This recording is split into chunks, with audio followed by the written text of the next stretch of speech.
Hi ಗೆಳೆಯರೆ, ನಾನು ಜೀವನ್ದೀಪ್. ನಾನು ಫ್ಲಿಪ್ ಹೊಡಕ್ಕೆ ಅಂತಿದ್ದೀನಿ. ಅಲ್ಲಿ ನಮ್ಮ ತಮ್ಮನವರು ಆಡಕ್ಕಿರ್ತಾರ. ಫ್ಲಿಪ್ ಹೊಡಕಲ್ಲಿ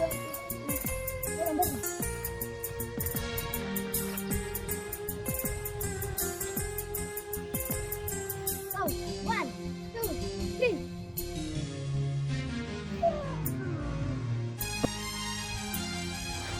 ಆಮೇಲೆ ಅಜ್ಜಿಯಲ್ಲಿ ಮಾಡಿ ಏನು ಹೊಡಕ್ಕಂತೀನಿ ಬರ್ರಿ.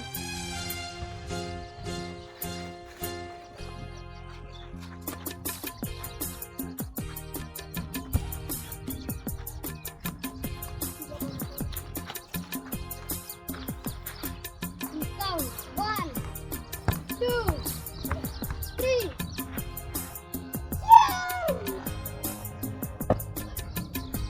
ಈ ವಿಡಿಯೋ ಚೆನ್ನಾಗಿ ಕಂಡ್ರೆ ಲೈಕ್ ಮಾಡಿ, ಸಬ್ಸ್ಕ್ರೈಬ್ ಮಾಡಿ, ಬೆಲ್ ನೋಟಿಫಿಕೇಶನ್ ಆಲ್ ಪ್ರೆಸ್. ನಮಸ್ಕಾರ.